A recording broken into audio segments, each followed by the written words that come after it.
So ఇప్పుడు street dogs గురించి ఒకసారి మాట్లాడుకున్నట్లయితే అవి కరిస్తే ఇంతకుముందు ఏంటంటే చాలా ఇంజెక్షన్స్ చేసుకోవాలి, లైక్ 14 to 18 అరౌండ్ అని చెప్పేసి.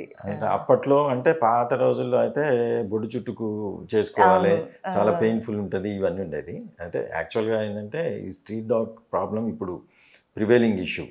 ఈవెన్ హైకోర్టు కానీ గవర్నమెంట్ కానీ ఎట్లా వీటిని కంట్రోల్ చేయాలనే దాని మీద చాలా వర్క్ చేస్తున్నారు. ఈ అసలు ప్రాబ్లం ఏంటంటే ఓవర్ పాపులేషన్ అవ్వడం వల్ల స్ట్రీట్ డాగ్ ప్రాబ్లం అనేది ఇప్పుడు మనం ఫేస్ చేస్తున్నాం. యాక్చువల్గా డాగ్స్ తోటి ప్రాబ్లం ఉండదు, వీధి కుక్కలైనా కూడా ఒక పరిమితి సంఖ్యలో ఉంటే ఇబ్బంది లేదు. ఇది ఏమైందంటే గత చాలా సంవత్సరాల నుంచి మన దగ్గర వాటిని పాపులేషన్ కంట్రోల్ చేసే మెథడ్స్ ప్రాపర్గా ఇంప్లిమెంట్ చేయలేదు. 2010 నుంచి సెంట్రల్ గవర్నమెంట్ ఈ రూల్స్ పెట్టింది వీటిని ఎట్లా కంట్రోల్ చేయాలి. ఈ రేబీస్ అనేది వీధి కుక్కల నుంచి స్ప్రెడ్ అవుతుంది. ఈ రేబీస్ కంట్రోల్, జీరో రేబీస్ చేయాలి మనం ఇండియాని అనే దాంట్లో ఏం చేసింది 2010 నుంచి వీధి కుక్కలకి సంతాన నిరోధక, మనం ఫ్యామిలీ ప్లానింగ్ మాదిరిగా వీధి కుక్కల నియంత్రణ కోసం ప్రోగ్రామ్ డిజైన్ చేసిన అనమాట. ఏబీసీ అంటారు, యానిమల్ బర్త్ కంట్రోల్ ప్రోగ్రామ్. దాంట్లో వీధి కుక్కలకు ఫ్యామిలీ ప్లానింగ్ చేసి యాంటీ రేబీస్ వ్యాక్సిన్ వేసి రిలీజ్ చేస్తారు. ఇదేంటంటే మనం డిలే చేసినాం, టైమ్లీ ఆ ప్రోగ్రామ్ని ఇంప్లిమెంట్ చేయలేదు. ఇప్పుడు వాటి సంఖ్య ఇబ్బడిగా పెరిగిపోయి డాగ్ బైట్ ఇన్సిడెంట్స్ ఎక్కువ అవ్వడం, రేబీస్ ప్రివిలెన్స్ పెరగడం, ఇవన్నీ తోట ఏం చేస్తుందంటే ఇప్పుడు ఆ వైపు దృష్టి సారించినాయి.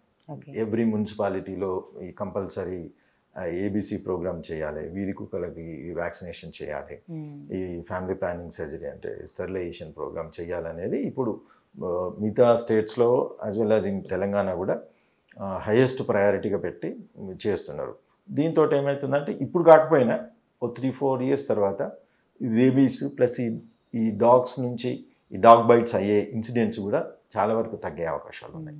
ఒకవేళ పొరపాటున మన డాగ్ కానీ మనకు కానీ ఇంట్లో వాళ్ళకి కానీ ఎవరికైనా పిల్లలకు కానీ ఒకవేళ డాగ్ బైట్ జరిగితే, దురదృష్టవశాత్తు జరిగితే, అప్పుడు ఏంటంటే ఇమ్మీడియట్గా రన్నింగ్ ట్యాప్ అంటే నల్లా కింద ఓపెన్ చేసేసి ఆ గాయమైన ప్రదేశాన్ని డిటర్జెంట్ సోప్ అంటే రిన్ సోప్ కానీ అట్లాంటి డిటర్జెంట్ బట్టల సోప్ లాంటిది పెట్టేసి ఒక 10 minutes కడిగి ఏదైనా ఇంట్లో యాంటీసెప్టిక్ లోషన్ అట్లాంటిది ఉంటే అప్లై చేసి ఎట్లాంటి కట్టొద్దు, నల్ల కింద వాటర్ కింద రన్నింగ్ ట్యాప్ కింద మొత్తం ఒక 10 minutes క్లీన్ చేయాలి. సో దట్ ఏదైనా వైరస్ రెమినెంట్స్ ఉంటే వెళ్ళిపోతుంది అనమాట, వాష్ అవుట్ అవుతుంది. ఈ డిటర్జెంట్ సోప్ ఏంటంటే దాన్ని పోటెన్సీ ప్లస్ ఆ వైరస్ని కూడా న్యూట్రలైజ్ చేసేస్తుంది.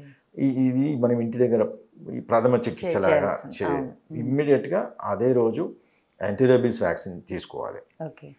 రెండోది ఆ కరచిన డాగ్ని మనం నోటిఫై చేసుకోవాలి, అంటే వీలైతే ఫోటో తీసుకోవడం, వీడియో తీసుకోవడం, అది అదే ఏరియాలో ఉంటుందా లేదా అనేది, లేదా దాని లక్షణం ఎట్లా ఉంది అని చూపడానికి ఇమ్మీడియట్గా దాన్ని వీడియో తీసుకుంటే పక్కన ఎవరైనా ఉంటే దాన్ని చూపిస్తే డాక్టర్స్కి అర్థమవుతుంది అది రేబిడ్ డాగా లేదంటే హెల్దీ డాగా, ఇంకా ఏమైనా చేయొచ్చు. అది ఫస్ట్ ఎన్ని డోసేజెస్ తీసుకోవాలి?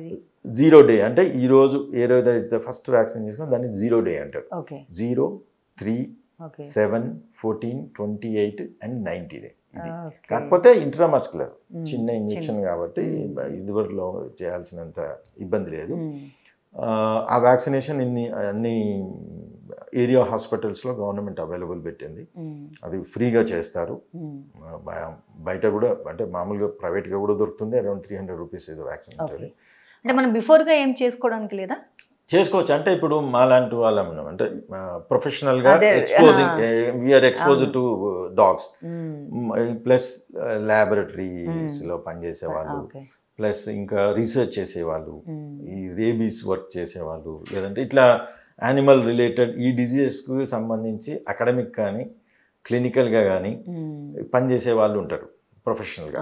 వాళ్ళు కంపల్సరీ బిఫోర్గా అంటే ప్రివెంటివ్ కోర్స్ ఉంటుంది, 3 doses చేసుకుంటాం. తర్వాత మళ్ళీ 3 yearsకి ఒకసారి 3 yearsకి ఒకసారి కంటిన్యూ త్రూ అవుట్ లైఫ్. అంటే మనం యానిమల్స్ తోటి డీల్ చేసే ప్రతి ఒక్కరు అంటే బ్రీడర్స్ కానీ, ఇప్పుడు పోలీస్ ఆర్మీలో డాగ్ హ్యాండ్లర్స్ కానీ, ట్రైనర్స్ కానీ, ఇట్లా ల్యాబొరేటరీస్లో పనిచేసే ఈ శాంపిల్స్ తీసుకునే వాళ్ళు, ఇటువంటివంతా అంటే పబ్లిక్ హెల్త్కి సంబంధించి మున్సిపల్ వర్కర్స్ కానీ వీళ్ళందరూ కూడా కంపల్సరీ యాంటీ రేబీస్ వ్యాక్సినేషన్ ప్రివెంటివ్గా తీసుకుంటే పొరపాటున వాళ్ళకి ఏదైనా అయినా కూడా వాళ్ళు ప్రొటెక్టెడ్ ఉంటారు. అందుకని ఇది పోస్ట్ వ్యాక్సినేషన్ రెజిమ్ నేను ఇందాక చెప్పినట్టు ఇమ్మీడియట్గా ఆ రోజు చేయించుకోవాలి. డాక్టర్స్ చెప్పినట్టు అంటే గాయం అయ్యే డెప్త్ కానీ ఆ సైజుని బట్టి మిగతా యాంటీబయాటిక్స్, పెయిన్ కిల్లర్స్ అవి రొటీన్గా మిగతా మనకు ఏదైతే గాయాలైతే ఆ ట్రీట్మెంట్తో పాటు ఈ వ్యాక్సినేషన్ అనేది కంపల్సరీ చేయించుకోవాలి. ఒకవేళ అది వీధి కుక్క, దాని హిస్టరీ తెలీదు, అది ఎలా ఉన్న లక్షణాలు ఏం తెలియనప్పుడు అక్కడ ఇమ్యూనోగ్లోబులిన్స్ అని చెప్పి సపరేట్గా ఇంజెక్షన్ కూడా దొరుకుతుంది at the site of bite. అక్కడ వూండ్ దగ్గర చుట్టుపక్కల కూడా ఇమ్యూనోగ్లోబులిన్స్ ఇస్తారు. అదేంటంటే direct attack on the virus. ఒకవేళ అక్కడ వైరస్ ఉంటే అక్కడ నుంచి ఇది యూజువల్గా రేబీస్ అంటే అది బ్రెయిన్కి వెళ్ళి బ్రెయిన్లో అది సెటిల్ అయిపోయి బ్రెయిన్ సెల్ని డెడ్ చేస్తుంది.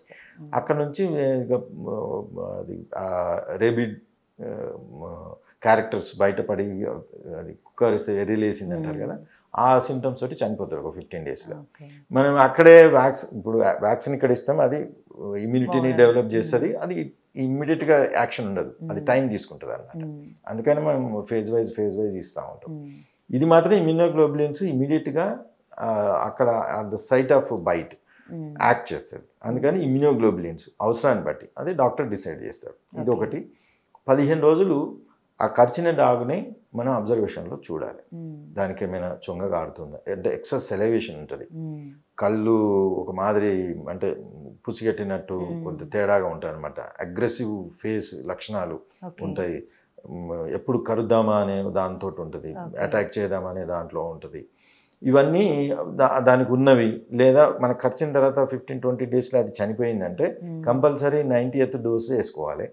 మనం కూడా ఈ పీరియడ్ వరకు జాగ్రత్తగా ఉండాల్సిన పరిస్థితి. ఇది డాగ్ బైట్కి సంబంధించి.